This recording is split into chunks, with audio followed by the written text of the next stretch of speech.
Ferdinand, it is really nice to see you.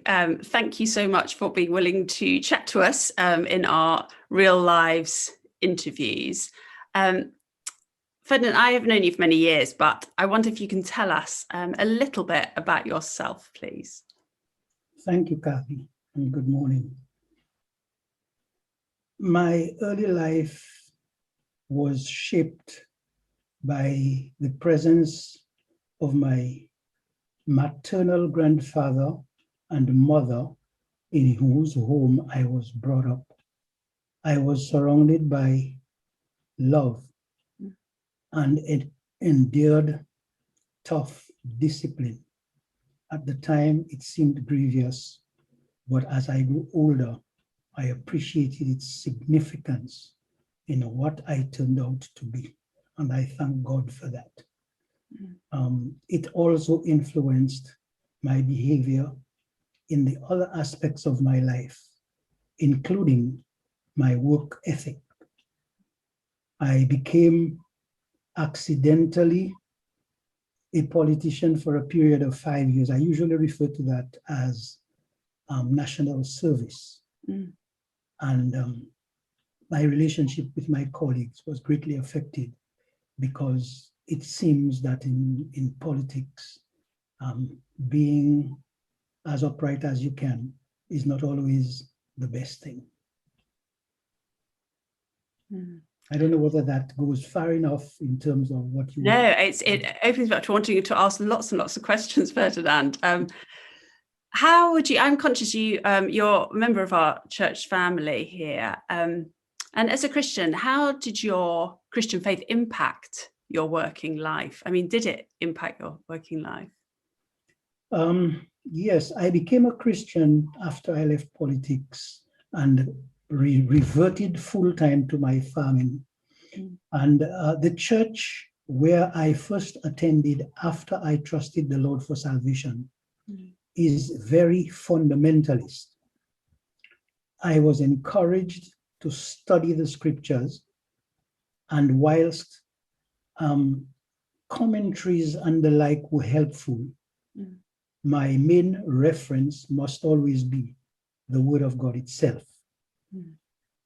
That has helped me tremendously because our journeys after we left Dominica took us to many places, attended different churches. But the foundation that we had from the beginning has helped us to navigate those differences without much difficulty.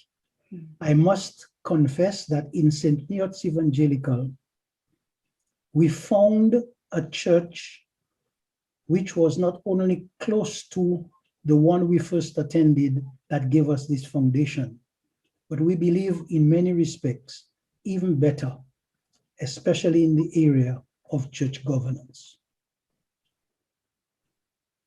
Brilliant. So, well, we're very, very delighted that you're part of our church, Ferdinand. I have to say, you and Christine.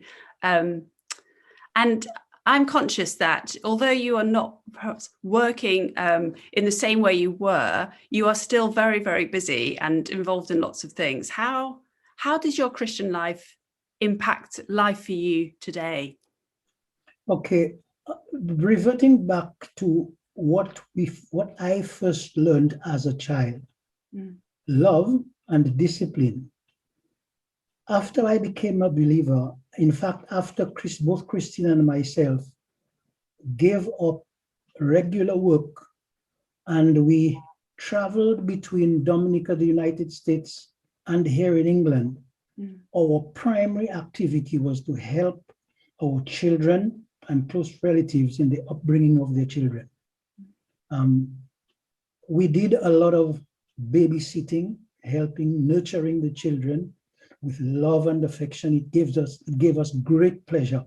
And over the last several years, in fact, since 2011, when we came up here, that is all that we have been doing in terms of work, if that is what you want to call it. For us, it is just a wonderful activity during retirement, giving us a lot of satisfaction.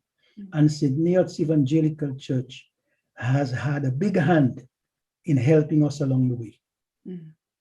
Oh, wonderful. Well, as I say, it's been great. And I know a little bit of your family, and it's lovely to see how you are so involved, and the way that, you know, your Christian faith has continued and continues to just impact your day-to-day life as well. And it's really interesting to hear kind of the beginning of your story and how your Christian faith has worked itself out in so many different places and ways. So Ferdinand, thank you so much. I would love to chat more. I'd love to ask you more as well about some of the things that you've mentioned. But yeah, we're very grateful that you've been willing to share and be honest with us. And yeah, I found it very helpful and encouraging. So thank you, Ferdinand.